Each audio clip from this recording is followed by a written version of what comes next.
नमस्कार प्यारे बच्चों, हम पढ़ रहे हैं 8th ग्रेड अभ्यास पुस्तिका द्वादश पाठः प्रहेलिका कक्षा 7वीं का हम संस्कृत विषय हल कर रहे हैं। उसके प्रश्नोत्तरों को हम पढ़ रहे हैं। तो पहला प्रश्न है बच्चों यहाँ पे बहुविकल्पीय साक्षरम इस्मिन् पदे संधि अस्ति।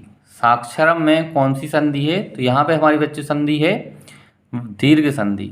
दूसरा प्रश्न है शूलपाणि इस्मिन् पदे समास अस्ति। शूलपाणि में कौन सा समास है? तो इसका पहला विकल्प सही है, बहुव्रीहि समास। अगला प्रश्न है बच्चों एक पदेन उत्तरम लिखत। तीसरा प्रश्न है बिना मुखेन नापि स्पष्टम का वदति। बिना मुख के कौन स्पष्ट बोलता है? तो इसका आंसर है बच्चों पत्रम। पत्रम यानी चिट्ठी, खत। चौथा प्रश्न है बच्चों काभ्याम वयम संसारम पश्यामा। किससे हम संसार को देखते हैं? तो इसका उत्तर है नेत्राभ्याम। नेत्रों से हम संसार को देखते हैं। पांचवा प्रश्न है वृक्षस्य अग्रभागे का तिष्ठति। वृक्ष के अग्रभाग में कौन होता है? तो इसका आंसर है नारिकेलम। अगला प्रश्न है मूकम कथम जीवति।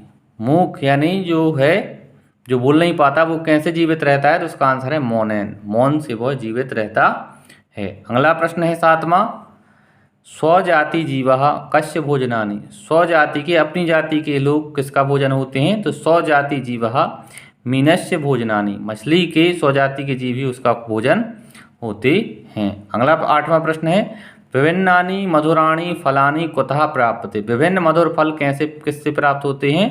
तो विभिन्नानि मधुराणि फलानि वृक्षः प्राप्यते। अगला नौवां प्रश्न है घट जलाशय मेघ अतिरिक्तम जलम कस्मिन् वर्तते। घट जलाशय मेघ अतिरिक्तम जलम नारिकेलम वर्तते। यानी घड़ा, तालाब और बादल के अतिरिक्त जल नारियल में होता है। अगला प्रश्न है कस्य आदि अन्ते च न आगच्छति। नेत्रस्य, इसका उत्तर होगा नेत्रस्य आदि अन्ते च न आगच्छति। 11वां प्रश्न है बच्चों जलाशय के जीवः निवसन्ति संस्कृत सूची निर्माणम कृत। जलाशय में कौन कौन जीव निवास करते हैं उसकी हमें सूची बनानी है। जैसे यथा मकरा, मकरा यानी मगरमच्छ। आगे उत्तर में लिखेंगे मंडूकः, बकः, सर्पः, मत्स्य, मीनः, किंचुलुकः इति। आगे 12वां प्रश्न है गृहे परिवारे विद्यालये च चर्चा कृत्वा प्रहेलिका द्वयम हिंदी भाषायाम लिखत। घर, परिवार, विद्यालय में चर्चा करके 2 पहेलियाँ हमें हिंदी भाषा में यहाँ लिखनी है बच्चों। हमने यहाँ पे 3 पहेलियाँ लिख दी हैं। आपको इसका आंसर कमेंट में करके हमें बताना है वीडियो के लास्ट में। 3 अक्षर का मेरा नाम, उल्टा सीधा एक समान। आगे दूसरी है कटोरे पे कटोरा बेटा बाप से भी गोरा। तीसरा लिखा है यहाँ पहेली हमने वह क्या है जिसकी गर्दन है पर सिर नहीं। चौथी पहेली है बच्चों आपके लिए काला घोड़ा सफ़ेद सवारी एक उतरा तो दूसरे की बारी।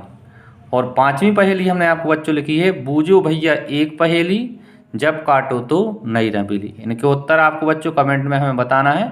इस तरह से हमारा द्वादश पाठ के प्रश्नोत्तरों को हमने यहाँ पूरा किया आज संस्कृत के। आपको वीडियो अच्छा लगा हो तो चैनल को सब्सक्राइब करें और वीडियो को लाइक करें। धन्यवाद बच्चों।